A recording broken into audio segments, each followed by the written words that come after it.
5 pillars. Number 1 is rest and sleep, where we sacrifice. You need REM for repair. And if you think about our daily lives, entrepreneur, non-entrepreneur, it is a roller coaster of emotions and physical beatings, and you're doing damage to your body. It needs the opportunity to repair so that it can come out stronger. It helps the subconscious deal with a lot of that and let it out, or it helps bring it to the surface so that you're aware.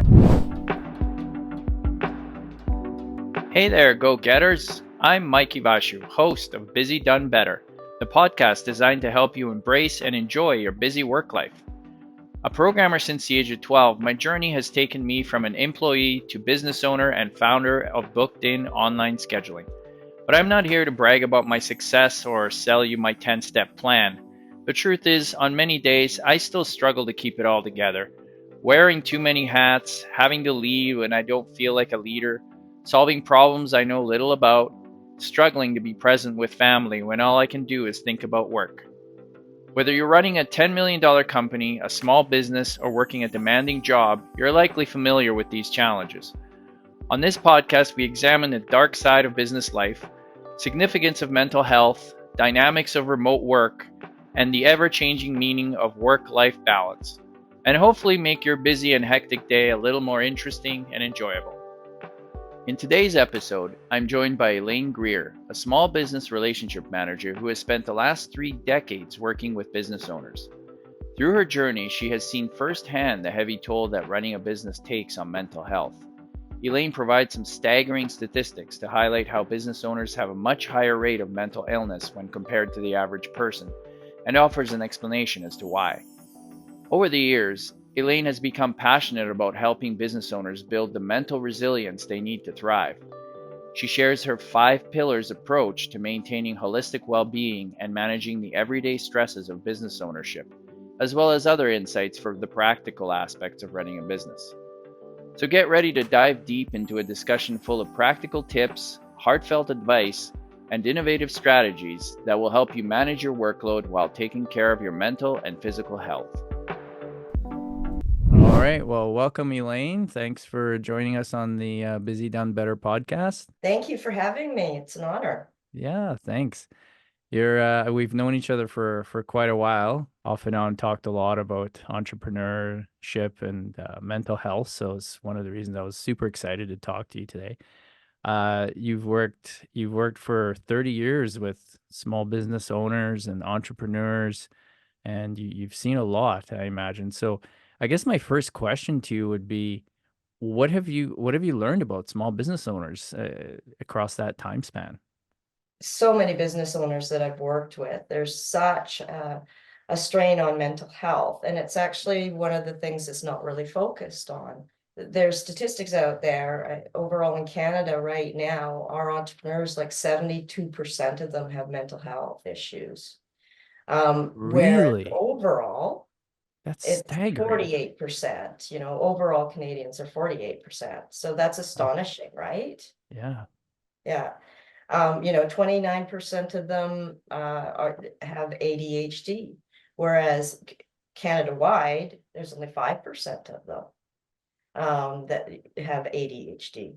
And then there's addiction stats and depression stats. Like for entrepreneurs, the depression rate is double what it is for overall Canadians. Wow. And then, bipolar as well. 11% of entrepreneurs have identified as bipolar, whereas Canada-wide, only 1% have.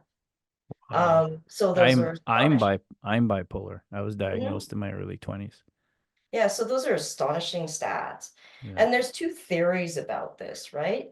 One is that, individuals who sit on a neurodiverse spectrum bring great assets to entrepreneurship. They think differently, they're innovative, right? Mhm. Which is fantastic. The second school of thought is, they don't fit within the normal structures of learning, education systems, right? So that's why they push towards entrepreneurship, because of the creativity, innovation. They can create their own rules almost, right? Where they fit better within society. I believe, and what I've learned and watched so many entrepreneurs is it's both. It's both situations, Yeah. right? But and these stats are staggering. So the ones that I looked at were actually June of 2023.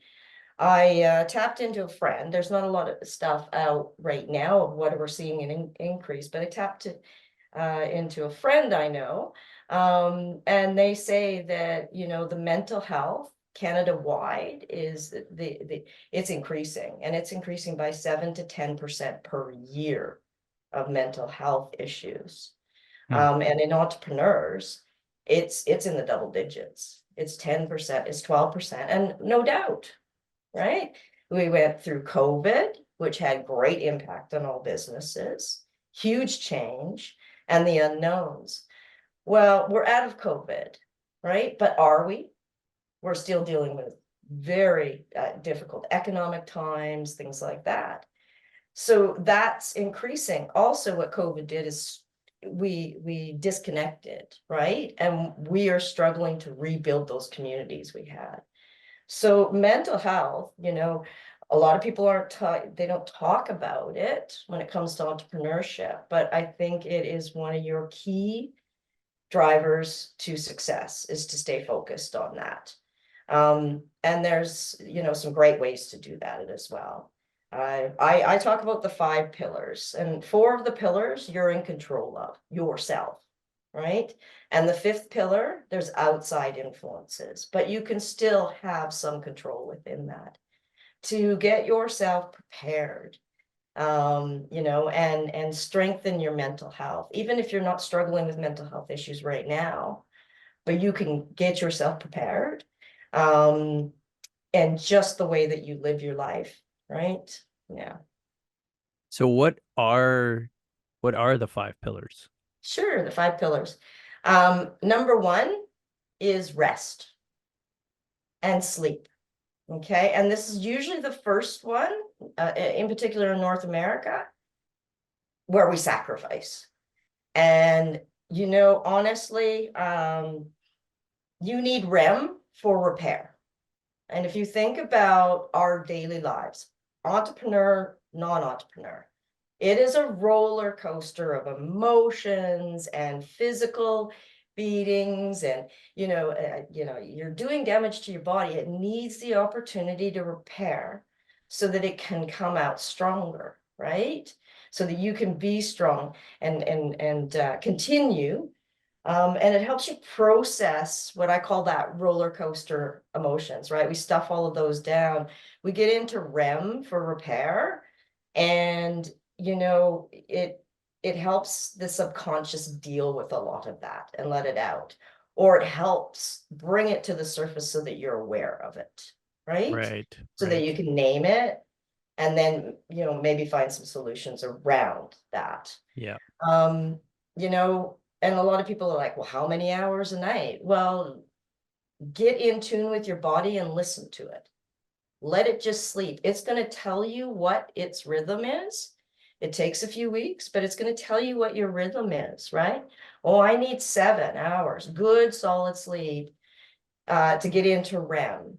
But you know what? I feel a little bit tired in the afternoons. I need to consciously and purposely have a 15-minute nap, right? But there's no one that can tell you that schedule except your own body. So naps are good. I don't function on naps. Oh, good Lord, don't let me have a nap. Right? I wake up and I am just messed up, don't know what day it is, right? But I know I need to sleep solid 7 hours.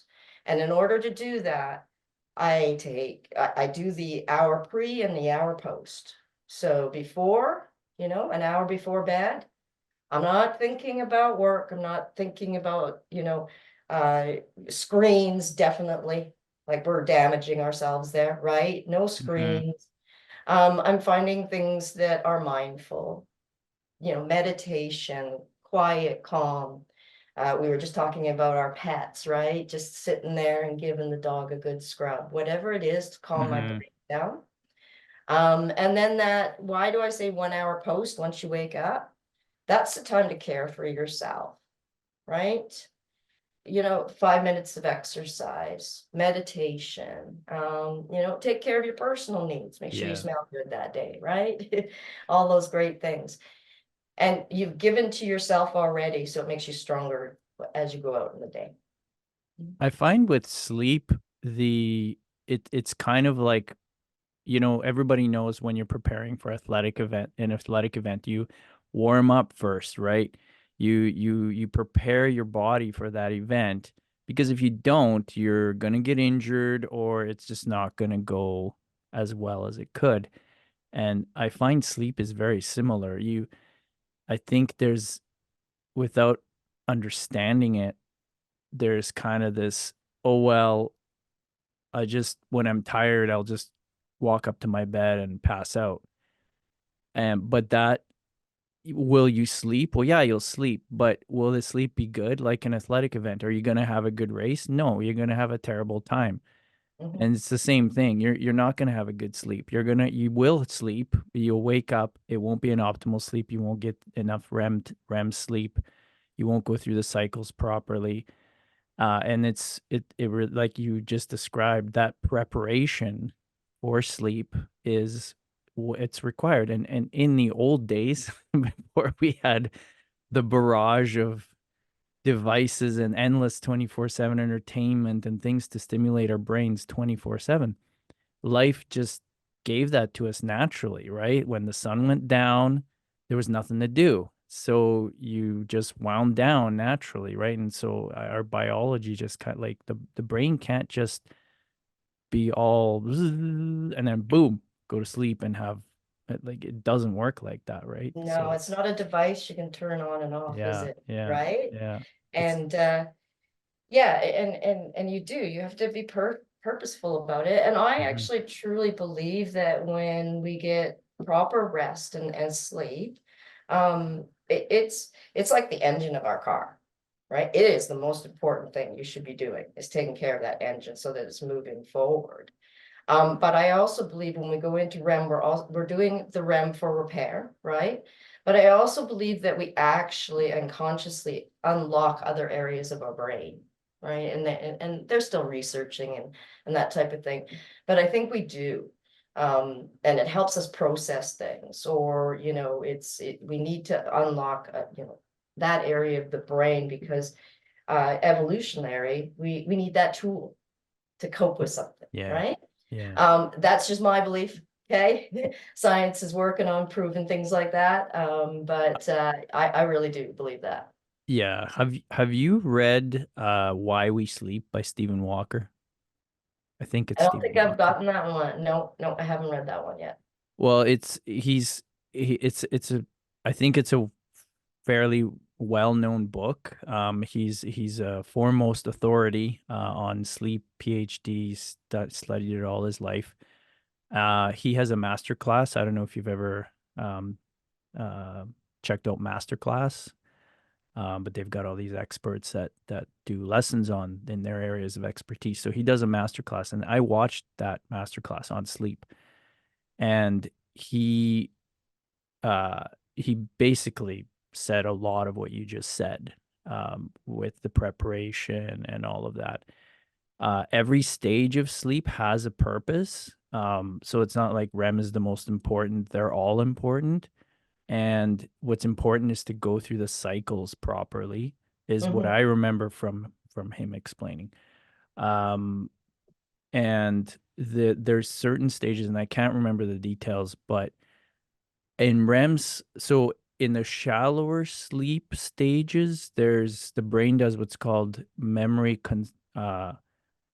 consolidation, and Mhm. in REM sleep or deeper stages, it does memory sort of cleaning or downloading, where it takes what it's experienced through the day and decides what to store in long-term storage, or even in your emotional storage bank, and also removes other like kind of, but that memory consolidation stage was super interesting, because apparently, and I'm pretty sure that happens at the shallow stages.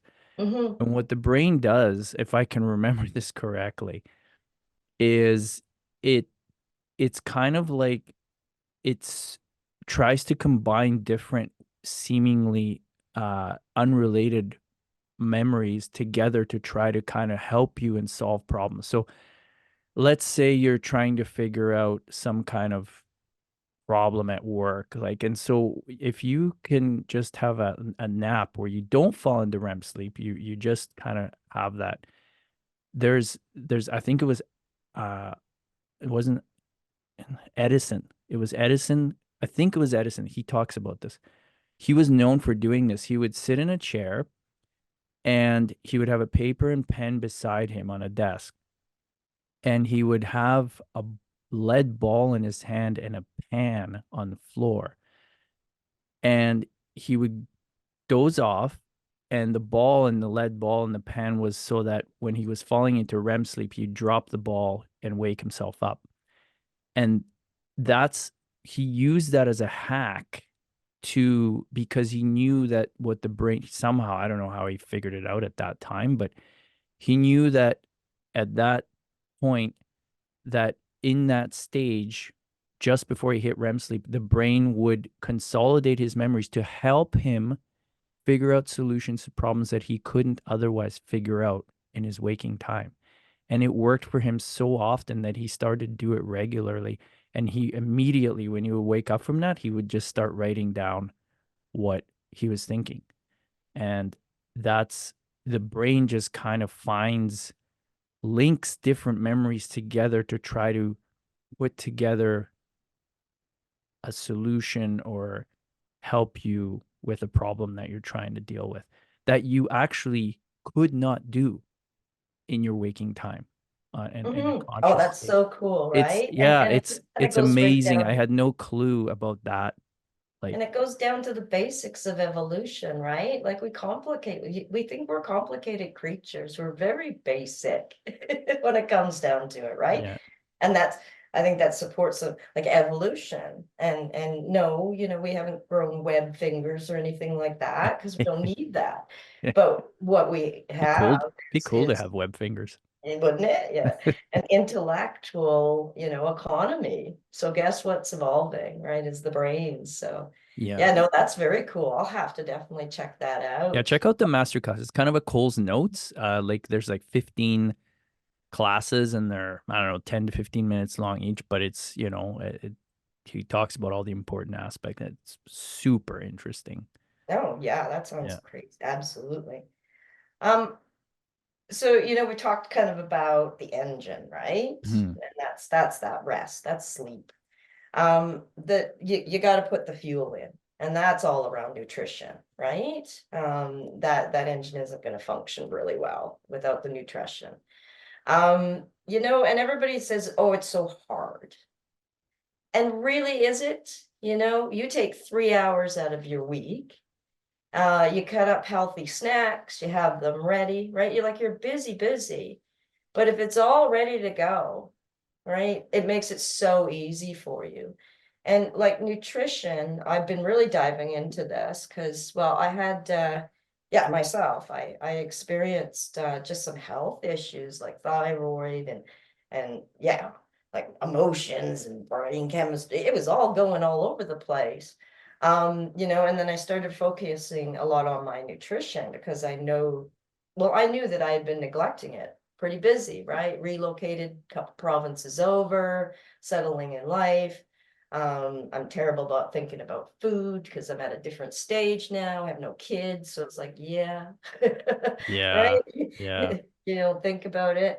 But that was one of the main things is, yeah, I was getting the rest, but I wasn't fueling my body properly. And you can make it easy.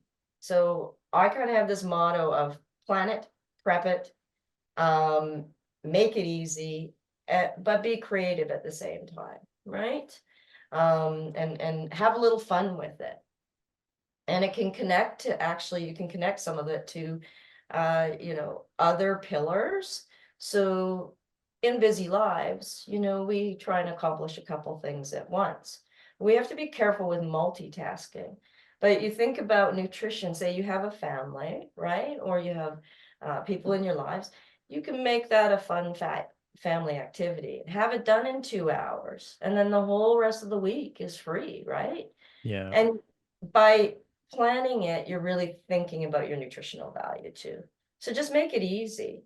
And it's so easy, to call the delivery or hit the fast food. But really, what is that doing to your body, right? Yeah. You're putting garbage gas and garbage oil into your engine. So just, Yeah. you know, and, even if you don't cook, like honest to gosh, 2 to 3 hours a week, you do it on a Sunday, whatever it is, and it's done. And you'll feel healthier, more organized throughout your entire week. Yeah. Yeah, I watched a presentation quite a while ago that was the results of a study that had been done and was kind of widespread. They tried to figure out what was the biggest sort of bang for the buck from a nutrition perspective for health for the body. Was it eating the right foods? Was it a specific particular diet? Was it when you ate? Was it how much you ate? How little you ate? What was the kind of the biggest had the biggest correlation with health and being healthy? And what they found was the biggest difference maker was cooking your own food. Mhm. They actually the simplest thing of people that cook their own food that don't buy pre-made or processed overall had the biggest correlation factor between health. So what you ate and everything didn't matter as much as whether you actually cooked your own food. And Yeah. I found Yeah. that was it was surprising to me because it was so simple, like you Yeah. But just we've gotten said, like you away from just that. said, it's simple, right? Yeah. It's Yeah. very simple, right? But we've gotten away from that. And I mean, nutrition is, make it fun. You can get a little creative with things too. Um, and I kind of, the studies I think are great, but what I have found with rest, with nutrition, is you have to get in tune with your body and it will tell you what it needs. Right? Have you ever seen a pregnant woman and they're craving something? Like just get out of the way because they'll take you out, right? I was that way. Oh, steak, man. It was like, give me that puppy raw, right? Like, what's going on? That's actually my body telling me I'm low in iron, right? Okay. So, you've got to listen to your body, get really in tune with it. It'll tell you when you eat, right? There's all this, so much out there. It'll Mhm. tell you when to eat. Are you, more of a nibbler, right? Or are you function better with whole meals, right? Yeah. Um, feel like get in tune with your body, get in tune with your sugar levels. You can tell a difference just yourself. Like we choose to ignore it, but we need to listen to it. I'm a grazer, right? So lots of cut up vegetables, fruits, really healthy snacks that I can just easily grab. But other people are not that way. Right. So yeah, another thing is just like listen to yourself. It'll tell you what you need. Should we move on to the third pillar? Yeah. Yeah. Absolutely. All right, exercise. Exercise is really, really important. Um, just it helps balance body chemistry. Honestly, that's the way I see it. Plus, we have to keep things in tune, right? We're not gonna run on, flat, flabby tires. Yeah. Put it. If we're not feeling good, the car isn't gonna run so well. And here's some things that I've kind of, it's my connection to it anyways, is whether you're an entrepreneur or you're professional, we go through life and it's just like up and down and up and down. Like it's so intermittent what we have to deal with, right? why not train your body like that? So a lot of people like go after endurance, right? And they'll go run for an hour, which I think is great. And you should do that like once or twice a week. But really, if you want to get prepared, physically prepared to be an entrepreneur, it's intermittent exercise, Hmm. like quick, hard 5 minutes, right?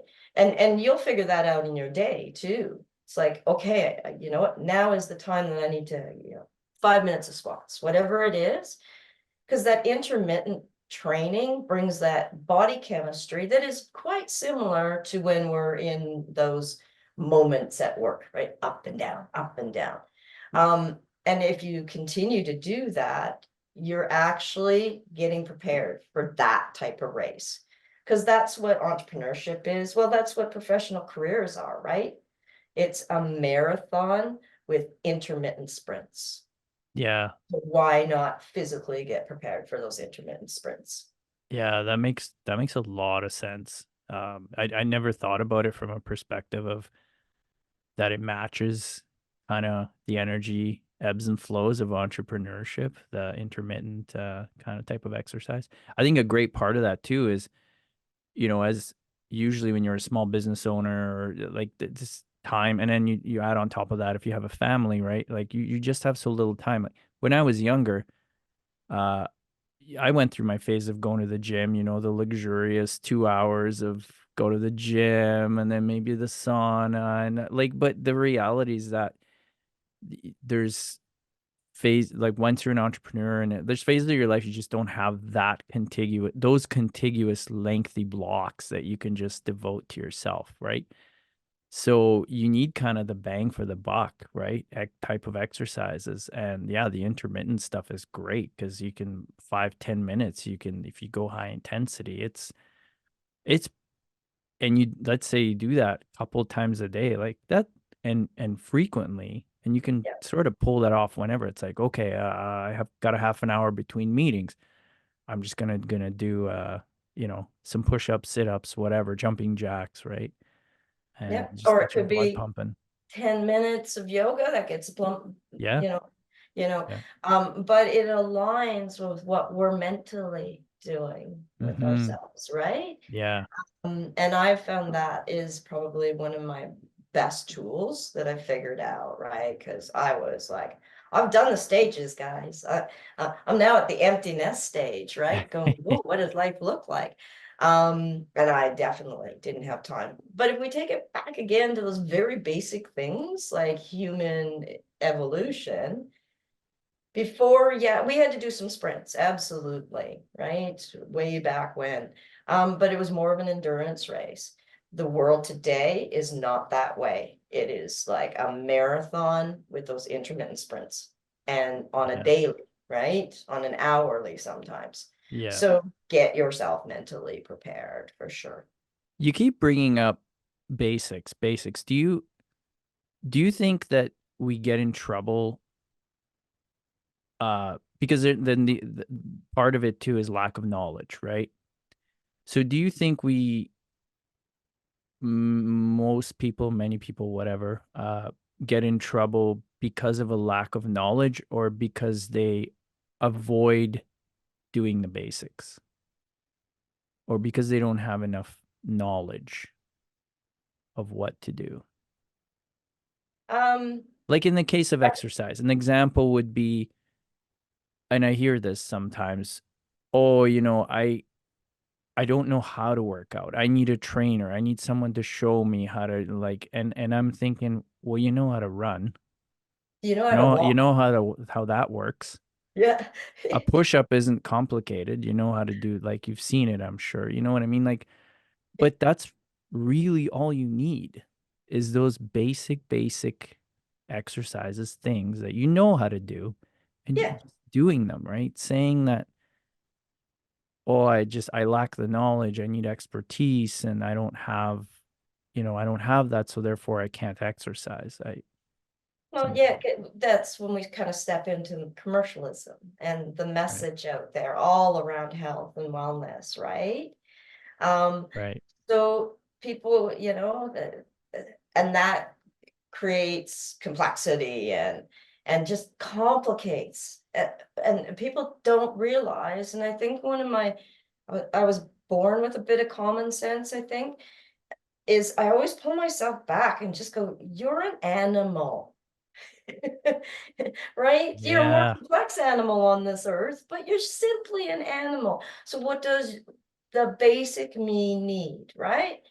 And my endurance, is like a 2 kilometer hike with my dog. My short bursts sometimes are yoga, sometimes they're squats, right? Whatever is working for me. Um, and but it's getting back to yourself. I think we're so busy listening to everything else and everyone else, we're not listening to ourselves, which actually leads me into like the fourth pillar that you're in Okay. control of. Yeah. Is nature to nurture. And there's been many, many studies that if you get into nature, you will focus more on yourself and you will identify those things that you need to nurture, whether that's emotional, physical, you know, um, and honestly, there's been studies that if you pull yourself into nature, you will find nurture. Now you have to do this purposefully too, right? And you got to let that other stuff go when you go into nature so that you can really, really listen and get in tune with you, with the energy, around you, right? With just this earth that gives us life, and connect to it because it'll help you connect. And again, you can combine these things, right? So I do the nature to nurture. That's my hikes with my dog 2 or 3 times a week, right? Mm-hmm. I'm combining things, yes, but I'm purposefully multitasking as well. And when I say purposefully, right, we think we're multitaskers. That's probably one of the worst things you can do to your brain, actually. But purposely, by combining some things that really have synergy, I'm taking care of business and I'm doing it efficiently. So can you give me an example of multitasking that you do when you're in nature? Well, first of all, I'm hiking, so I'm getting my exercise done. Uh, it actually, another example feeds into my connection and community. There's several hiking groups out here, right? I'm at the gateway of just gorgeous everywhere. Yeah. Sorry. Yeah. Between the mountains and the lakes and skiing. So sometimes I bring community in with me. I'll bring a couple people. Or my nature to nurture is I'm going skiing, right? And then I got a little ski hill Yeah. gang I hang out with. So I'm combining my exercise, my nature to nurture, and some connection and community as well. Oh, right. I see what you mean. So by multi, you mean like you do the nature bit, but you also tap into some of the other pillars at the same time. Yeah, Right. absolutely. Because how many times is you've heard like there's not enough hours in the day, right? Yeah. But can Right. you combine things? But you have to do it purposefully, Right. right? And combine things that are synergistic, right? I'm not going to be connecting, nature to nurture. Well, maybe, with nutrition, because I Right. could be out gardening or something, right? Yeah. So, Yeah. I mean, there's always ways to connect it, but you have to be mindful and purposeful. Hmm. That's interesting. Yeah. And it brings affirmation of who you are. You remember who you are, right? Because again, that noise out there telling us what we are, who we should be, our shouldas. um, it helps you understand who you truly are. Yeah. Yeah, that makes a lot of sense. There is definitely a lot of noise, and I think in some ways the industry, I'll say for lack of a better description, uh, you know, wants to make it complicated because if it's complicated, then you'll need experts and you'll have to pay for things and you'll need to buy products, right? So, yeah, and I think all of those pillars are made you know, in some ways are made complicated by the industry, right? Like, I mean, cooking is, I think in some ways the cooking shows are not helpful. In some ways they're helpful, but in some ways they're not, because this idea that every single meal has to be this amazing flavor explosion, like, you know, Michelin star type of meal is ridiculous, because that's the type of meal you should make like maybe 4 times a year. Other than that, it's plain basic food that you just look. It doesn't have to taste terrible, but you know, and everything's an acquired taste too, right? If you've acquired a taste for tons of salt with every meal and fat, then you can't eat a meal without all that, right? But if you just will yourself through a process, you know, maybe a month or 2 or 3 of eating very basic food that you'll think is gross at the beginning, after 2 or 3 months, that food will actually start tasting delicious, and you'll probably throw up if you try to eat the food you used to eat. You know what I mean? Yeah. So it's the taste will just adjust um, but I think, well, yeah, I'm picking on food specifically, but I think that's because I hear that a lot. Oh, I can't eat healthy food. It's just so bland. And like, well, but that's because you've conditioned yourself to eat unhealthy food, you know, like that. It's just a conditioning thing, right? So, Yeah, and you take um, it back again, take it back to the basics, like nutrition. You know, one thing I did forget to say about that is, where do you come from, right? And it's genetics. It's where we originally came from too. We are linked to that on how we eat, right? right. Yes. So, you know, So how, I'm Irish. Kind of funny. I love potatoes. Again, it really does come back to listen to your body, because it's also going to tell you where you really came from. And we need different foods, right? it's And eat crazy. What's foods. Yeah. crazy about potatoes is potatoes never existed in Europe. Yeah. Like they came from South America. Yeah. I'm pretty sure, unless I got it wrong. So it's kind of like, yeah, I know the Irish and potatoes are so linked, but really they only go back so far, right? Like they're not native to Um, that land. So yeah. it's Ireland, interesting. Ireland is a mixed pot. Trust me. It's a little island that was raided I've numerous been times. there 4 times. Oh, Ireland. fabulous. It's on my bucket list. Love Ireland. Oh, Yeah. yeah, I've had Well, because friends it's a there. melting pot. Like, I mean, yeah. Yeah, it's amazing. So, um, and I guess, you know, those 4 pillars you're in control of, Hmm. right? Let's say that. Like you are in control of those. Um, Community and connection. Connection and community are so important. And it's like, Is that the fifth pillar? that's the 5th pillar. Okay. That's the one that you don't quite have control over, right? Because you're bringing in outside influence to it.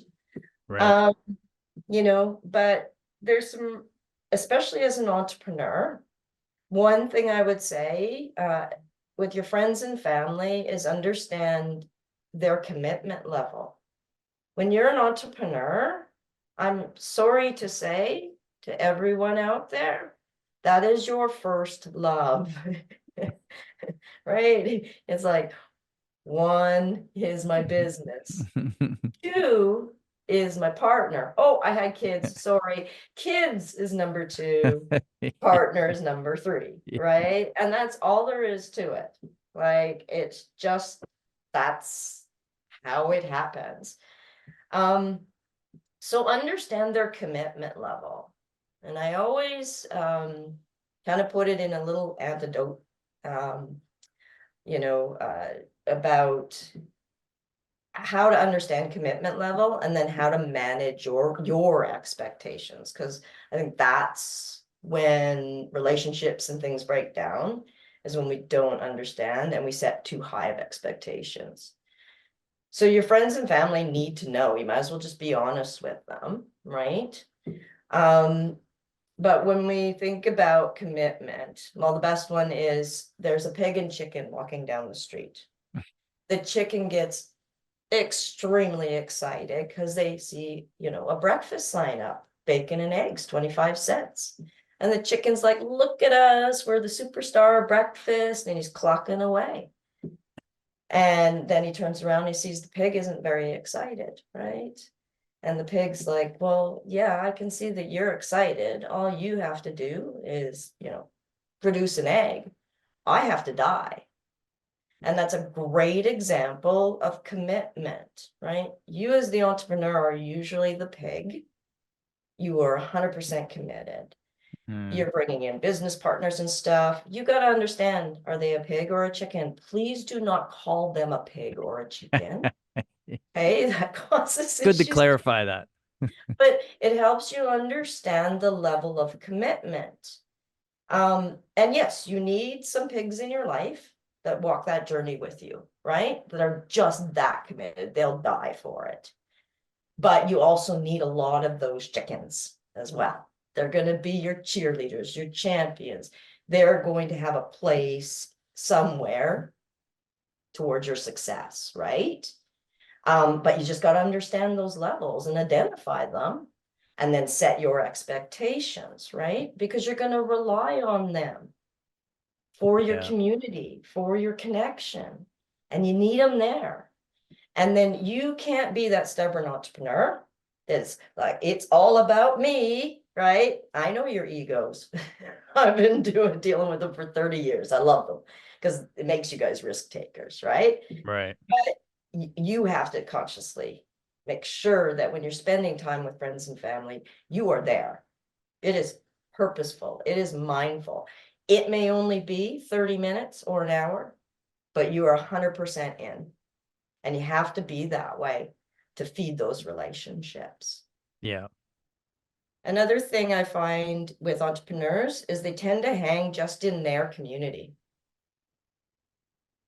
Right? So let's think about that. You're just constantly surrounded by entrepreneurial chaos. The same people. Yeah. The same people over and over again, the same conversations, the same view on the world, right? Not a good plan. Break that up. You will have lots of time with that community. Trust me. Right? But break it up. If you do like to go to the gym, find a gym community, right? I found ski community, hiking community. Go out and find other communities because it's going to broaden your the view of the world. Your perspective, right? Yeah, perspective. Thank you. And it'll bring creativity and innovation and really get your brain in that mindset of creativity and innovation, exploring and learning, right? Yeah. I think Google is fantastic. I love it. But what it has done is it has created a society where we can get instant answers instead of wondering.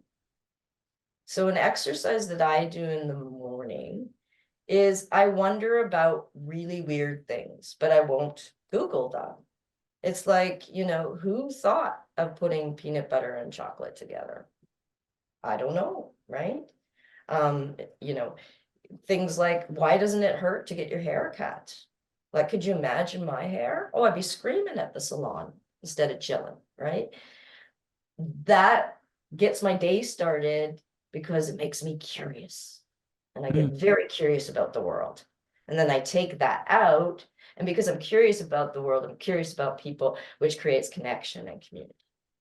That's amazing. I've never heard that before, that perspective on wondering. Yeah. And if you do it first thing in the morning, and it's just like, I'm wondering things like, today I can't come up with a lot, but there's different things, or even funny things, right? It's like, I bet an earthquake messed up somebody's tattoo. Right? And then you start thinking about that, right? And your creativity, and then you get curious. And that's one thing you should always be, is curious about the world. And curiosity actually feeds all of these pillars too, in a way. Oh, Get curious about rest and sleep. You learn more about it, right? Yeah. And connections and community actually defines who you are. It helps you define who you are. Brings grounding, right? Don't allow them to tell you who you are, but it allows you to understand more if you're in tune, if you're listening, right? Yeah, Yeah. that's one of the things that drove me to start this podcast, to be honest, is I wanted to talk to people of, that do different things. So we get small business owners on the podcast, but they're from much different businesses than I run. I run a tech business, but I talk to salon owners and people who run tattoo businesses. And there was one guy did a podcast. He runs a tattoo shop, a very busy one, but he's also a country music singer. So what a fascinating person to talk to. And all the other ones had very fascinating stories. And then yourself, right? And that's, yeah, the curiosity aspect is so important to feed. Do you think that one of the I think sorry, do you think that technology, and not just software, hardware, has really eliminated or has how do I sorry, I'm trouble finding the words to describe this. Has monopolized our time that we would otherwise have spent in the past wondering about things, that we Yeah. now by default just pick up a phone and start hitting refresh on our email to see if anything new came in, or Twitter, right? Which is never ending stream. And you're just that zombie scrolling thing that we all struggle with, right? That is, so I'm trying to ask you a question, but I'm putting up No, my no, own I get thoughts, it. Yeah. about it. But I'm wondering, do you agree with that, or do you? Oh, yeah, absolutely. I mean, curiosity has been killed, right? Right. Um, you know, and especially like my generation, well, we introduced computers, right? Yeah. But those ones that literally were born with screens in their hands, we lose out. Like, just imagine the world and what we miss out because we're not curious. We're not looking around, right? And you hear people go, oh, I fell on the street and 20 people walked by before they helped me. Well, did they even see you? Right? Like, I mean, we have to start instilling more curiosity. And I used to do that with my kid who has autism. And every day Yeah. I'd ask them a curious question, right?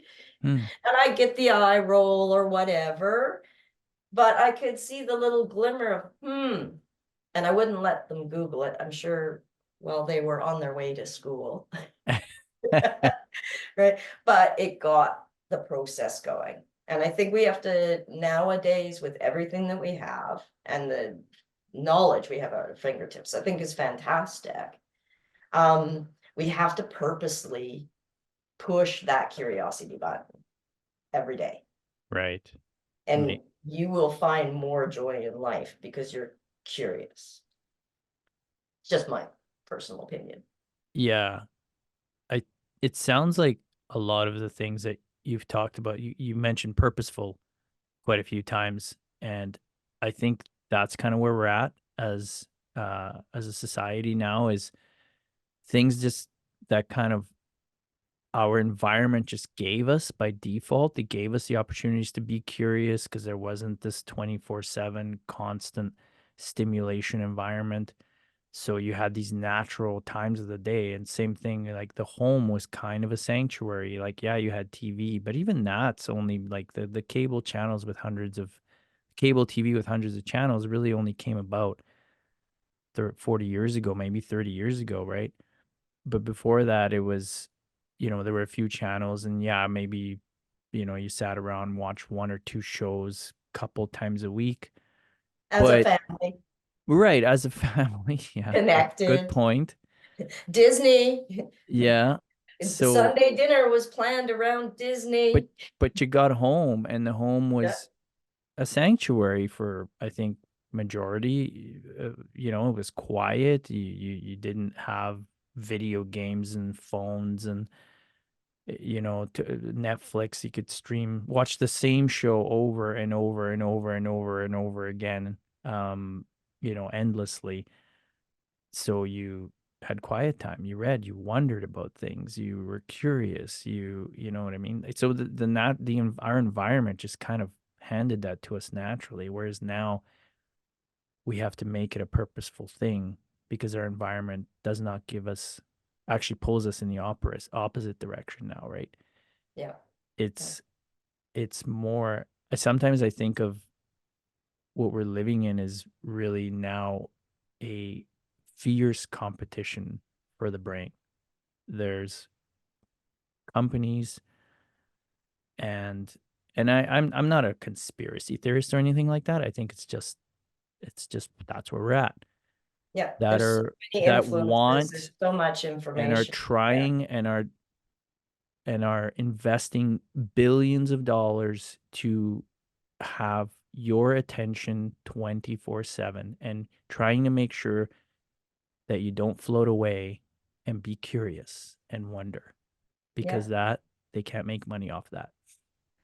No, and you got to remember, like, and I mean that it is our world today, right? But if you're purposeful and you think about it and go, let's keep this simple. I'm an animal. I'm a human being. What do I really need here? What it is like, just like assess it. Stop and assess the information that's coming in, right? And then take it down to your basic roots. Listen to yourself. It will tell you the right answers. Um, and I mean, I agree. And the one thing, 40 years ago is that home was a little more interesting because what you had is usually 2 or 3 generations of family living in one home too, right? Right. And if we look at the circle and the teachings, each stage of our life, we have a role to teach the children, right? So it wasn't just the child sitting there reading a book outside. It was probably a grandmother, grandfather telling stories as well, right?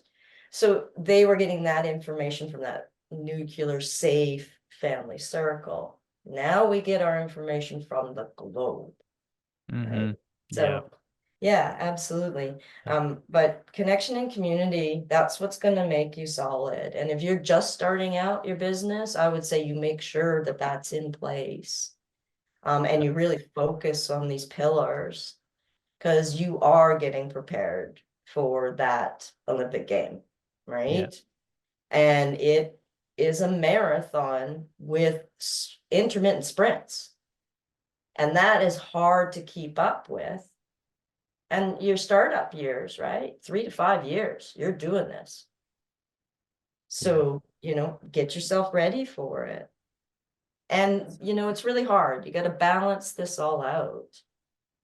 Um, and that means honestly, and I have a bit of squirrel syndrome, and I am terrible at owning my time because I just care so much. I want to give my time to everyone, right? But to keep myself healthy, I have had to become militant disciplined with myself. It is actually literally everything is in my calendar. It's your 15-minute, exercise break. You go now, right? I've Mhm. had to do that. And I'm pretty sure, a lot of entrepreneurs suffer from squirrel syndrome like me. It's like, oh, that's interesting. That's interesting, right? Oh, there's an opportunity. Oh, how can we solve this world problem? Because of course I did my curiosity thing this morning, Yeah. right? I So think I you think got to that have that. I think that first pillar, sleep, has a huge impact on that. I think even if you don't have like a genetic disposition to that, uh, I think anybody that has chronically not slept for a while will have that squirrel syndrome. I know for me, when I'm tired, uh, it's I'm 1,000% different person in terms of my ability to focus, my ability to think clearly, not to mention just general feelings of blah and maybe borderline even depression on some days. All of those things those are more obvious, but like impacts of, chronic sleep deprivation. But the clarity is what I've really started to realize in the last few years. Like I have such a hard time deciding whether to go left or right when I'm Mhm. tired, because all Yeah. my brain just keeps running around in circles doing this pros and cons analysis, and it can't get out of it. And then I go to sleep, wake up in the morning, I'm like, oh, it's right. Of course it's right. Yeah. Like it's so obvious, Why did I and waste that all I energy? needed to do was have a good night's, like a good sleep, and it just, the clarity just boom. Uh the one thing that you haven't talked about much, but probably it fades into one of those pillars for sure, is vacation. And vacation, the formal word of it, but just disconnecting completely from your work, your, like whatever it is you enjoy, right? If you enjoy golfing, go on a golf holiday. If you enjoy like something with nature, right? I find it tough to believe that, like, I know you can have staycations, but uh, You don't quite get away I don't from know. it. You need nature to some degree.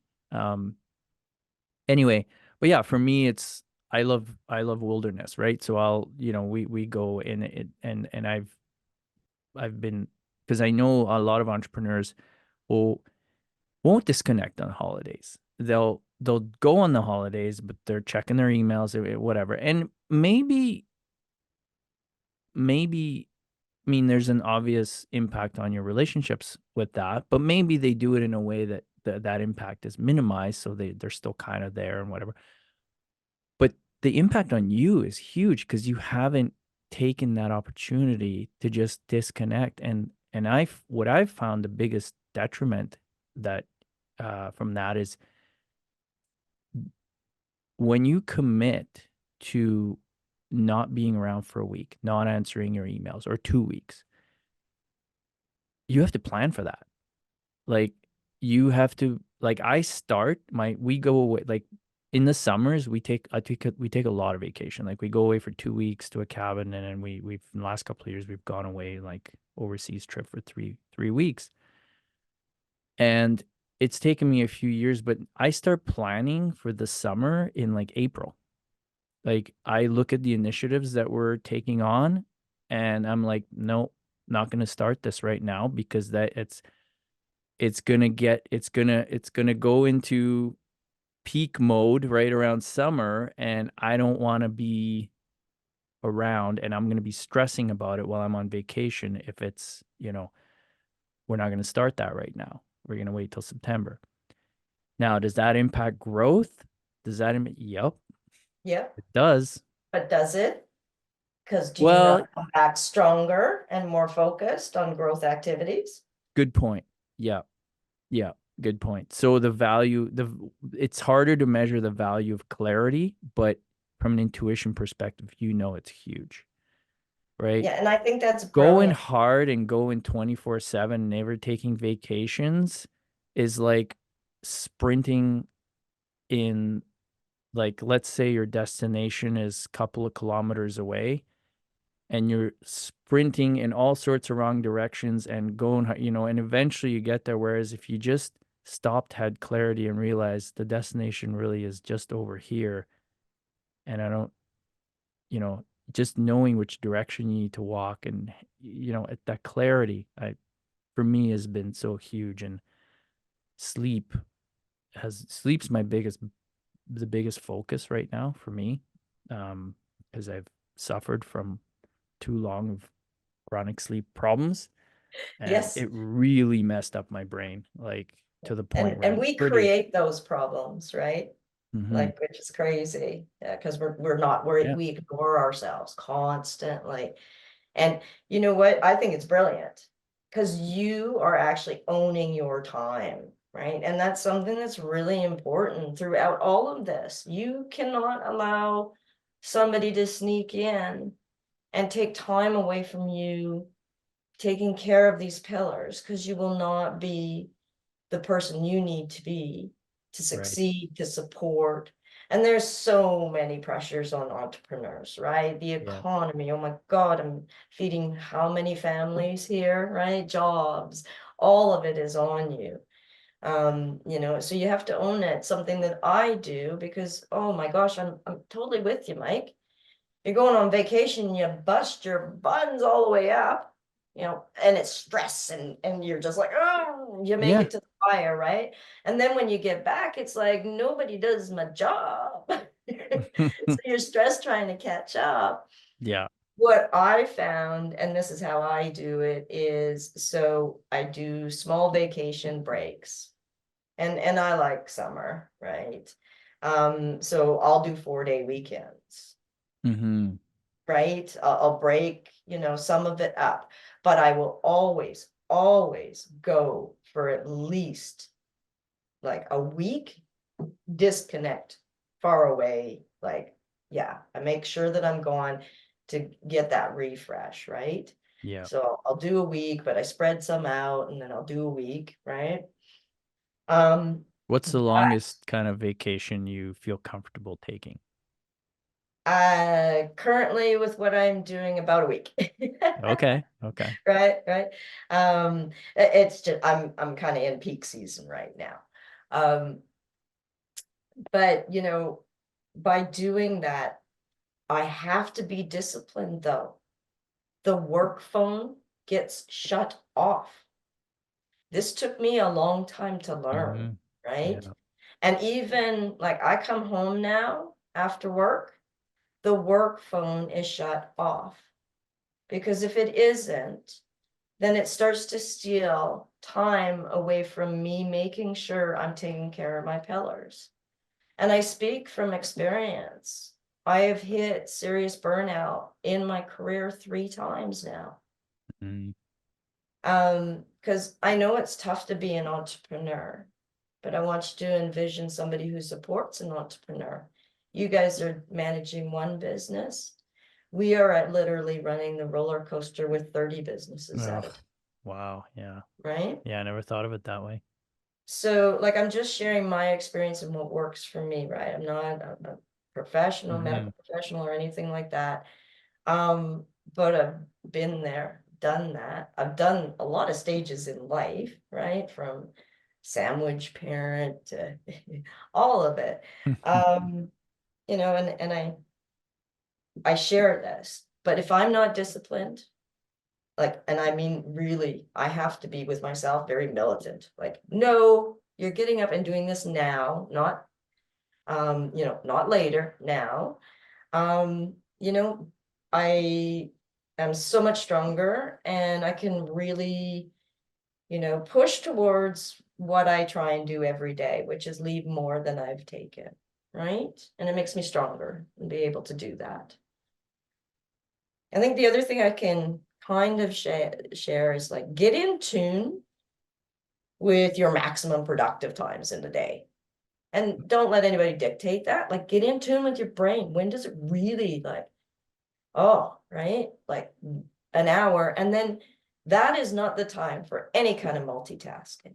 That is the time for your very important projects, your focus time.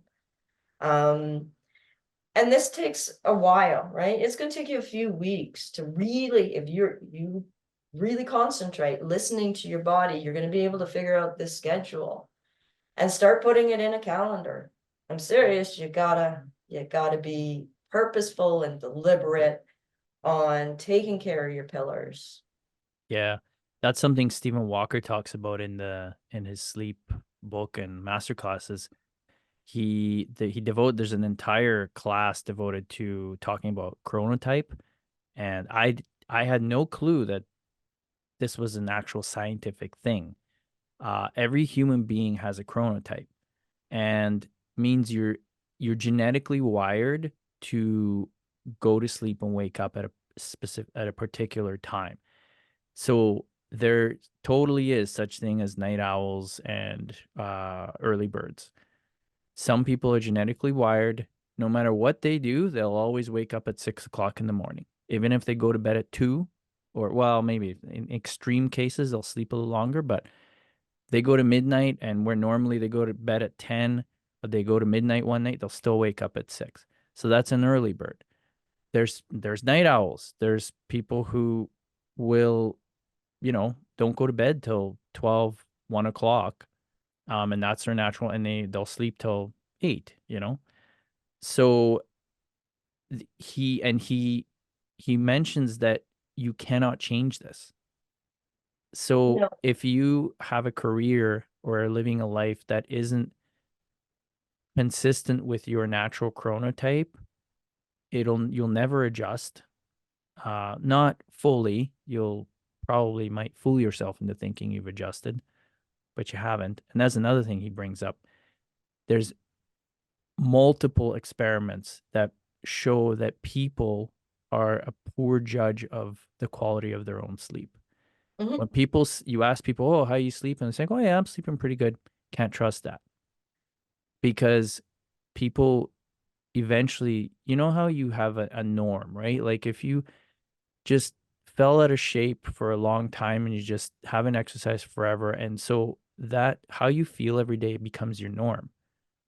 And if it's been too long, that's why I think sports and exercise for children is so critical, because they need that base and understanding of what it feels like to have energy, to feel fit, to, that sort of thing. That, yeah, of course, they're going to go through their eating McDonald's phase, and when they're, on their own for the first time or whatever, hopefully not, but likely they will. But they'll remember what it felt like to be able to run and to have that kind of, and hopefully that they'll want to get back to that base, right? But if Yeah. you've grown up have unfortunate where you just never had that, your norm is different. So you can't relate to all these people talking about, oh, the runner's high and how great it feels. Oh, I just feel so energy. You can't relate because you've never felt it ever. Yeah. Yeah. So in order for you to, and now maybe eventually you start developing health problems and your doctor starts telling you, oh, you need to exercise, blah, blah. And so maybe eventually you'll start doing it because you're just basically forced to. It's like either do this or die. Uh, you know, but that can take a long time before you get to that scenario where you're forced to by that. And at that point there may be a lot of damage already in the body that's hard to reverse. So but that norm is, and I think it's with sleeping as well. I know for me, when I got to points when I was sleep deprived for so long, so much that it became my norm. Like just having brain fog was just normal. Yeah. I used to brag. Yeah. Running on four Yeah, hours sleep yeah, today. yeah. Woo-hoo. It just felt normal. Yeah, yeah. I'm this is I'm a probably hero. how No, I'm not. everybody, like, I forgot. It went on for so long that I forgot how it felt to feel not have brain fog, to Yeah. To be feel just rested. alert Yeah. and, like, smell the air and like all like, and until I sort of realized, like, well, it just got really bad and I was like, okay, I gotta fix this, and started working on it and all sorts of different things. But eventually now and then I started having really good sleeps, waking up in the morning, and I'm not super consistent right now, but it's gotten a lot better.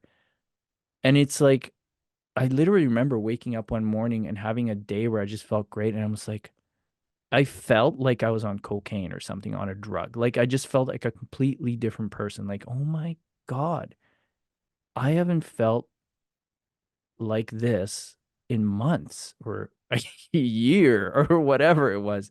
Yeah.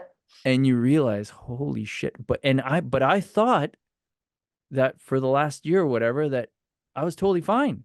If you would have asked Hmm. me how you sleeping, yeah, I'm sleeping okay, Sleep, but I wasn't.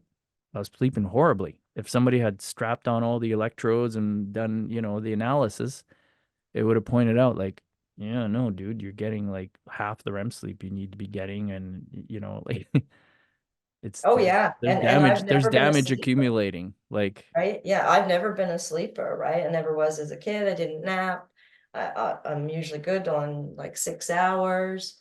But I literally was lying to myself and I was pushing and pushing. And my last burnout period, I'm gonna tell you, I probably slept like for 2 weeks straight. Like my brain just shut right down. It was so exhausted, yeah, right? yeah, And that's how you can ignore yourself. And you've got to peel back that onion every single week, right? yeah, And go, am I in tune with myself? Am I taking care of my pillars? And we can think of this pillars as the five-legged stool. yeah. You need all So of true. this in balance. Otherwise, your stool tips, right? Yeah, And you can't do what you want to do to accomplish your goals, to support the people that you are, that you're supporting. And do it in a healthy way. It kind of is like, yeah, you're feeling yucky and it just becomes the norm. yeah. But check yourself. Did I feel healthy this week? And stop lying to yourself. Now I'm talking to myself. Right. Yeah, Right. Because I'm not it's going true. there again. I'm It's not going true. there again. There's Yeah. not going to be a fourth burnout. Right. I I feel the same way. I now sleep has become so important that I've gotten to the point where I don't care what I need to do. I will not, because forever as entrepreneurs, it's like you said, we hail it as a flag of pride. I don't need sleep. And so I ran on that for quite a long time. You did as well. And now where I'm at, like I have this the same commitment. Like because knowing what's happened and that there's all this other life component of life that isn't the business or the problems of the business Yeah. that are way more important for feeling like this is all worth it, you Yeah. know? And it's way more important to the success of the business. And Yes, that's what people right. forget, Yes, right? good point. Yeah, I think you just reminded me of that too. Like I know I forget that, close that loop. Somebody had reminded me of that a long time ago about I think it was actually a counselor I was seeing for a little bit because I was struggling with some things. And, he told me that actually, I think it was more about emotional balance, about Mhm. maintaining your emotions. And I think that's another thing that entrepreneurs, small business owners, because of who we are, and it's the reason why we do these things, we feel like emotions are weakness, right? Weaknesses in business. You want to be no emotion, no eye contact. No. To quote That, Anchorman. uh, yeah. People don't know. right? People But buy again, from people. it's like sleep. It Yeah. it will, if you do that, if you we're like you said, we're just animals. We are emotional beings. You want to suppress that. Yeah, you can suppress it through a meeting, maybe through a rough period where you're just like, so, but it'll catch up to you and you'll fall off a cliff eventually. Yep. And Or you go to intermittent exercise and you work it out, yes, yes, right? exactly. You Balance bring out. it up and you Mhm. get yourself physically fit for all of that crazy stuff. Because it does, that intermittent exercise really correlates with the intermittent emotions that you're going Yeah. through every day, right? And the way you're impacting people, whether it be your employees or your family, eventually starts to weigh on you so much and you try to ignore it and stuff it away, but it won't go away. And it's like a cancer that just grows bigger and bigger and bigger. And eventually it just caves you in, Yeah, little right? boxes blow up. And I'm little, so I can tell you, and they go kaboom. Yeah. Right? And if you keep just putting things in the little boxes, eventually they're gonna blow. Yeah. Um, and y- we've got to listen to our natural rhythm when it comes to food, exercise, the nature to nurture, right? Connecting with community. but especially rest and sleep. And you're right, we actually cannot really mess with that natural rhythm that we have. I think the only thing that I've ever seen kind of shift rest and sleep is seasonal, right? And honestly, we all live in Right. Canada. We should all be slowing down in the winter. It's a natural thing for us to slow down, right? Have you Yeah, ever good point. noticed that? Yeah. Right? But Right? what we do the opposite. We slow down in the summer. Yeah, absolutely. And it's natural process for us to actually, Yeah. speed up in the summer and slow down in the winter because of the sunlight, right? Let's Yeah, go yeah, right back to keep it yeah, simple again. yeah. Sunlight is so huge. I actually try to, I just kind of tuned into this as well in the last year or two where we get so little of it now in comparison to what we need. And yeah, I try to take a walk in the morning before I start my day just to get sunlight, just for my eyes, to get real sunlight in my eyes to Yeah, we're help with buying my lamps, circadian rhythm. Yeah, sunlight I lamps, have right? them. Because we're trying to keep with, the very structured kind of Monday to Friday, 9 to 5 world, or, we're tech and we're all global and we're Yeah. messing with our sleep and having meetings at 3 o'clock in the morning. Like we're just, so now we're trying to find tools Yeah. to try and adjust a natural rhythm that we can't adjust. And So I'm maybe we should just get in tune with it. Yeah, no, that's 100%. Yeah, I think being in tune with your natural rhythms is huge. Uh, I actually, now that we've kind of demonized technology for the most part of this conversation, but I just kind of, as we were just talking, I realized, that's one area where technology is really helping in that this whole work from home thing, right? Like where we all now we are moving, finally moving, well, we're moving away from that industrial model of everybody goes to one place and that's where the work happens. There's adjustment, like there's still, I think, productivity and all the, how do you. So I think the way we think about productivity is changing. It's not more like, well, Joe was at his computer desk for 8 hours a day, therefore we're getting our money's worth, like I think that's changing. I think there's still a lot of companies that unfortunately do go by that model. But I Mhm. think it's changing now. It's like, well, does Joe really need to be at his desk for 8 hours a day, 5 days a week? Or if he was hired to do a job and if he can complete that job in 3 hours, why do you care whether he's there for 40? Right.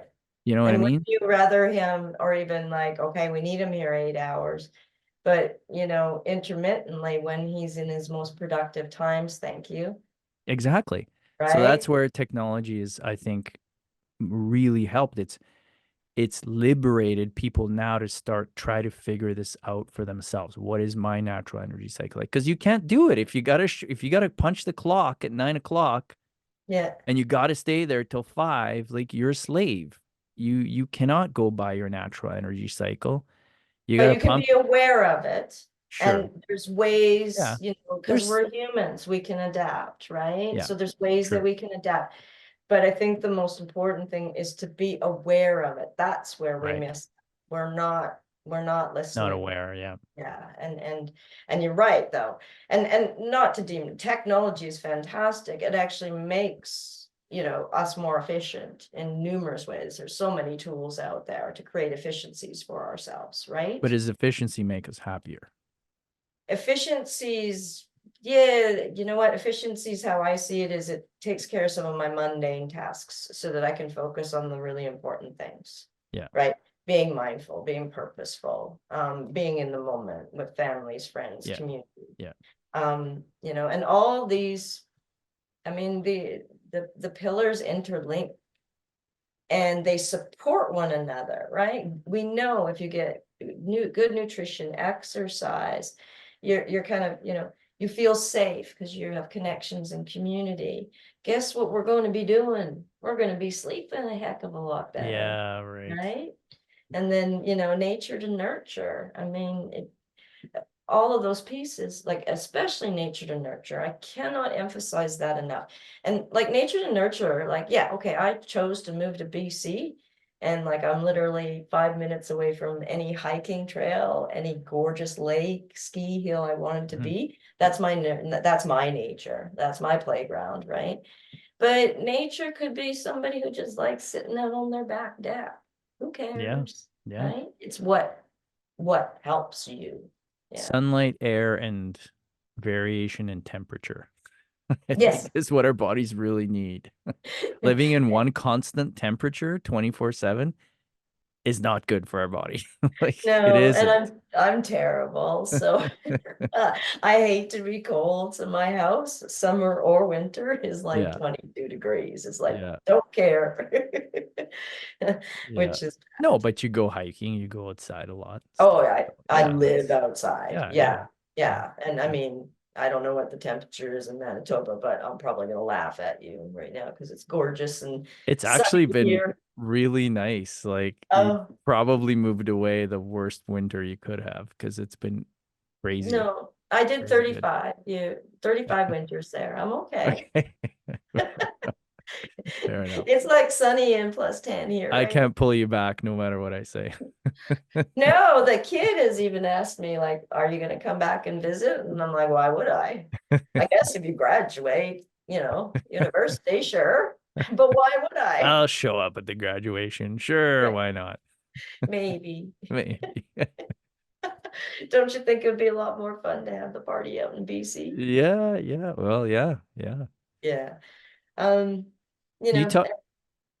go ahead. Oh, sorry. Were you going to say something? I had a question, but yeah. No, go ahead, ask me a question. Yeah. Uh, I want to ask you about growth. So you've worked obviously with a lot of small business owners, entrepreneurs. I've had some conversations with, even salon owners, and I remember having an office beside a guy who ran a locksmith business who literally had this chat with me one day in a hallway about not expanding too fast. I don't know. I can't even remember how we got onto this. But yeah, and it was something that I recently talked with a salon owner about as well. And just in general, this whole as entrepreneurs, as business owners, we're always tempted with growing our business, right? We always that's why we got into it. Like otherwise, you want to kind of grow a business, right? When do you know, and have you advised or talked to any of the entrepreneurs about, I think you should just kind of stay where you are. They want to Mhm. grow, but like given what I see you as a person and kind of the current challenges you have, and maybe even personal, not just business wise, I think you should stay where you are, at least for a while. Or vice versa. Like, no, it seems like you got everything together. If you want to expand, grow, because going to the next level at anything requires a ton of stress, right? Huge change. Huge. Yeah, even mindset change, right? Your Yeah. brain change. Your Yeah. role changes, right? Your It's role it's changes. Yeah. you don't have the same job. Owning one hair salon versus owning three is a completely different job. Yeah, because you just went from management to leadership, Exactly, right? right? So, And a lot of people don't understand the difference of that, which right. is crazy. And you may or may Um, not be wired for being that person, right? yeah, I've had lots of conversations with entrepreneurs around that. So how do you First, know? Like where, there's there's right? there's kind of two, there's mindset of growth. Mindset, kind of two thoughts on growth. Right? There is the one that we know. Let's grow the revenues. Let's grow the customer base. This is awesome. Go, go, go. That's definitely come, from tech industry and those types of things. But there's also another place of growth in a business. And that is actually, you know what? My operation is running extremely efficiently. Our profits, I continue to improve our profit margins, right? That's growth. our employees Mm. are sticking with us, right? We don't have the same overhead costs of constant transition of employees. That can be considered growth too. So it's how you define growth, first of all. And that's what I always tell an entrepreneur. You define your own goals, you define what your successes are, and you define your growth. That's your privilege as an entrepreneur. And that's why you got in this game, is to define how you're going to do things, right?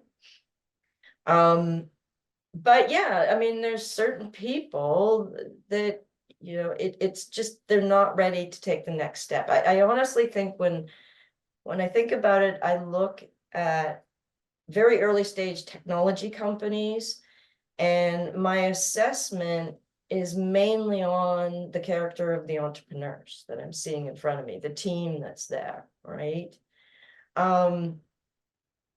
And doing this for so long, I can almost see it'll be like, yeah, and that's when that entrepreneur is going to step out of the CEO position, right?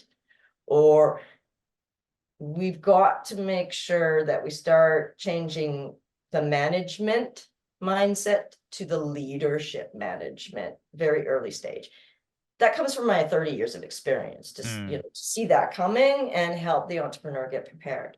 But have I had those conversations? Oh, absolutely.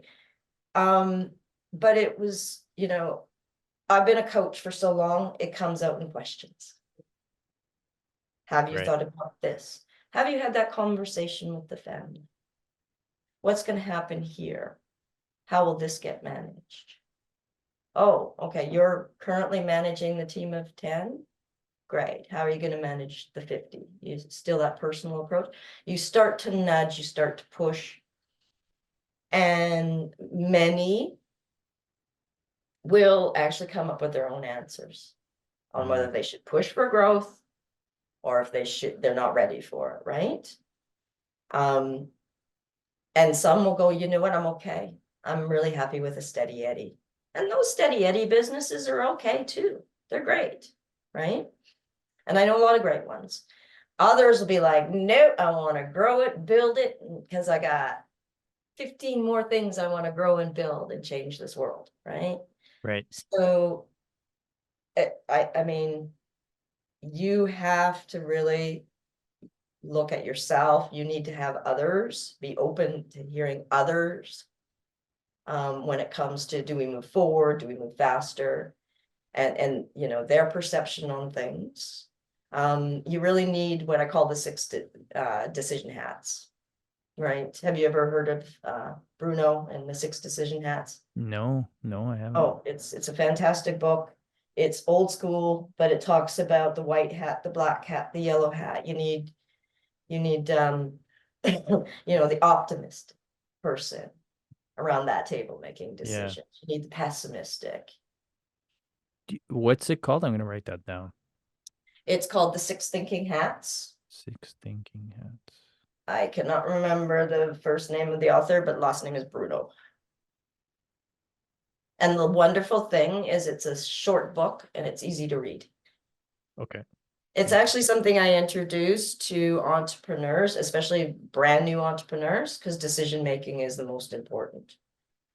So I know I kind of came a roundabout answer, but it's all around decision making process that will help an entrepreneur figure out whether the growth is good, growth should stay right now, or you know what, I'm okay being a steady Eddie. Yeah. And this is how I'm going to define growth, right? Yeah. That's great words of wisdom, even for me. Some days I'm smart, Yeah. other days, Well, experience just you just can't replace it, right? Can't replace it with books and can't replace it with YouTube videos and tutorials and yeah. No, I couldn't have had the same conversation with you 20 years ago. Yeah. Because I hadn't gone through that experience, all those fantastic entrepreneurs that I got privilege of walking beside and asking those hard questions. And yes, trust me, I've been sworn at. But they always seem Yikes. to come around. It's kind of like a parent, Yeah. right? They always seem to come around and go, yeah. Here's a odd question for you. Do you find entrepreneurs swear a lot in comparison to others, or not really?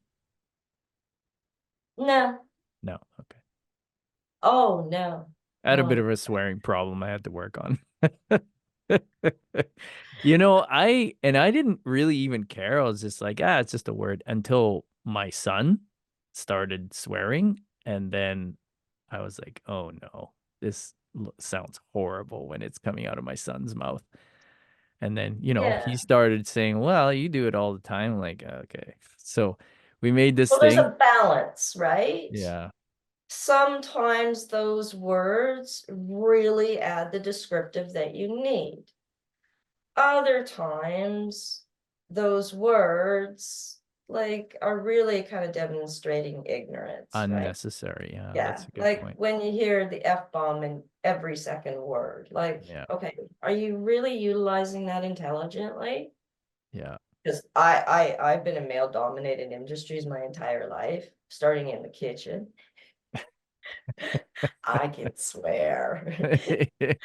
But it's always been very descriptive. It Yeah. really brings the point Yeah. home.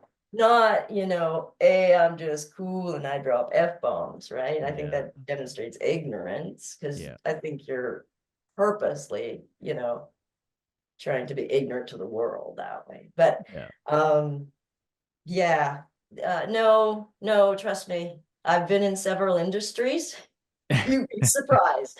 I don't want to I don't want to open the doors on those industries, but a lot of them have suits and they're very pucker butted. But boy, when the doors close, Yeah. Yeah. the language comes. No, we're all human. Yeah. Come on, Yeah. right? Yeah. Exactly. Like I'm sure even King Charlie there, he drops an F-bomb once in a while Yeah.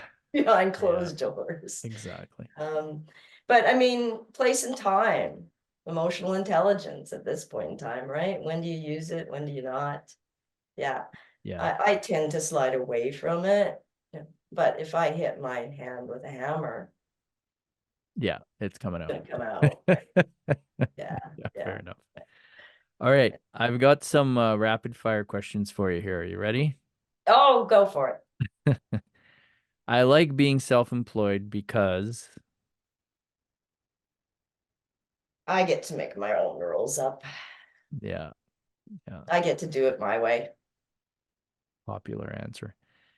Uh, Toughest part of being self-employed is, Loneliness. hmm, not sure I've heard that one yet. It's a good one. Yeah, loneliness. It's tough. It's tough being at the top, and Yeah. sometimes it's very lonely as you're trying to break ground, right? Mhm. What does work-life balance mean to you? There is no balance. It's called flow. Another That's what I do. original. That's an original answer. And that's what I do. I flow through life, right? I've gotten in tune with myself. I peel my onion back every week. I call myself out. I call my BS out. And yeah, it's in a calendar, but it's because I've been listening to myself and I follow the flow. Hmm. So there's no balance, there's flow. Right. That's great. Favorite mental health hack? Oh, it's got to be my curiosity one because that one just makes me giggle half the time. Right? Like it did because sometimes it's just so obscure what comes out of my brain. Like some of them I won't share. But just my curiosity hack. You get curious, you start to get happy. Hmm. You start to learn, right? And I think those are some of the first steps towards, coming back from a mental health challenge or maintaining yourself. Yeah, Yeah. that's so cool. And what is your best scheduling tip? Put it in the calendar and be militant about owning your time. Can you tell I'm still working on that one? But I'm so much of a giver, right? So Somebody asks for 15 minutes, but they really need, some coaching or advice. And I give them an hour. Like for me, I got to own my time better. Yeah. Yeah. It's Yeah. tough. It's tough when you have that passion for people, right? Yeah. I'm just way too generous. My strength is I care about people, and my weakness is I care about people. That's fantastic. And that's actually a great exit quote. So thank you so much, Elaine. This has been fantastic. A lot of fun. Thanks for all the amazing insights and your experience and the 5 pillars, which are a fantastic framework for mental health. You So, bet. yeah, thank you very much. Oh, you're welcome. Remember, sleep, nutrition, exercise, nature, nurture, and connection and community will make you strong. I'm going to write that down as soon as I get off this. Awesome. Thank you so much. I hope that Thanks. this has brought value and it helps someone out. It's been fantastic, really. Yeah, thank you. Thanks very much. And that's a wrap. I hope our discussions today have given you some insights, inspiration, or even just food for thought.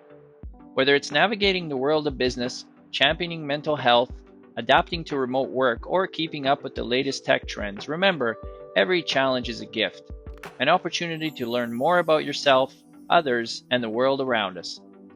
I want to extend a big thank you to all our listeners for tuning in. Your support truly means the world. If you found value in today's conversation, please consider sharing this podcast with a friend or leaving us a review. It helps more people discover these stories and insights. I'm Mikey Vashu, signing off for now. Stay curious, stay resilient, and I'll catch you in the next episode.